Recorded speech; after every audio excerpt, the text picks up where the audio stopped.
Hey everyone, Isam here. Today I'm going to show you all how to create a quick Wi-Fi 7 design in our latest release, iBwave Design Release 24. Okay, so in this release, you can now create designs using the latest and greatest Wi-Fi technology, 802.11be, Wi-Fi 7. The quickest way to create that is using some of the automation tools that we offer. So for example, the access point placement tool. The access point placement tool allows you to select a desired AP. Right? So in this case, we'll choose one that supports Wi-Fi 7, this AP here.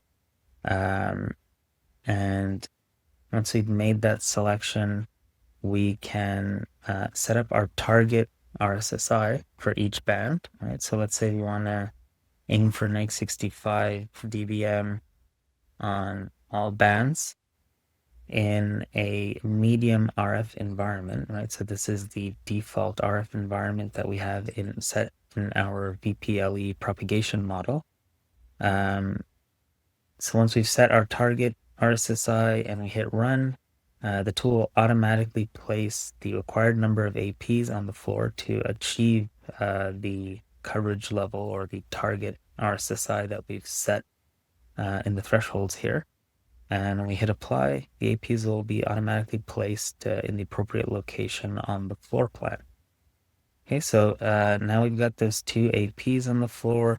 Let's take a look at some of our heat maps, right? So we'll create a signal strength heat map just to make sure that our coverage is adequate. And we'll also create a SNR map, see the kind of interference that we're dealing with. Let's also add a co-channel interference map. And finally, we'll add a maximum achievable data rate map to see the kind of throughput that we're achieving. All right, so let's run all of these maps on the current floor.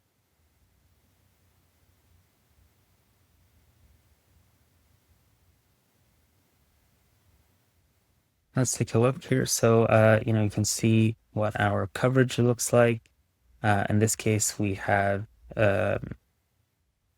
greater than neg 65 dBm RSSI for at least 65% of the floor plan. Okay, and in terms of SNR, we're averaging about 44.39 dB SNR on the floor. Some co-channel interference that I'll show you how we can deal with that in just a moment here, and a maximum achievable data rate of about 350 megabits per second. Let's see how we can improve this using the Wi-Fi channel assignment tool. But before we do that, let's also make sure that we're making use of the higher bandwidth available in Wi-Fi 7. So as you can see here, you can select from up to 320 megahertz bandwidth in Wi-Fi 7. So let's make that change here to our AP. Okay, so we're now going to be using the 320 megahertz bandwidth.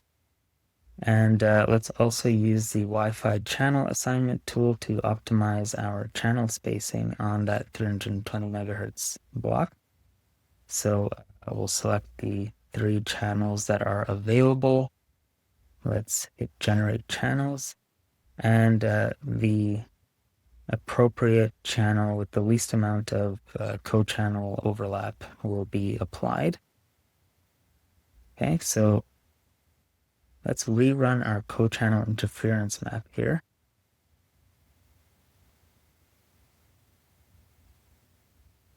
Okay, so obviously you can see some significant improvement in co-channel interference between the two APs.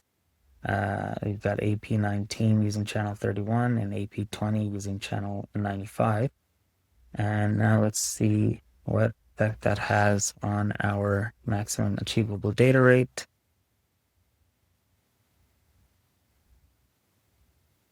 Okay, so what we see here now, after changing our bandwidth to 320 megahertz and using the Wi-Fi channel assignment tool to reduce any co-channel interference, we're now achieving close to 4.5 gigabits per second on average on this floor. Okay, so there you have it, how to create a quick Wi-Fi 7 design in iBwave Design Release 24. Thanks for watching.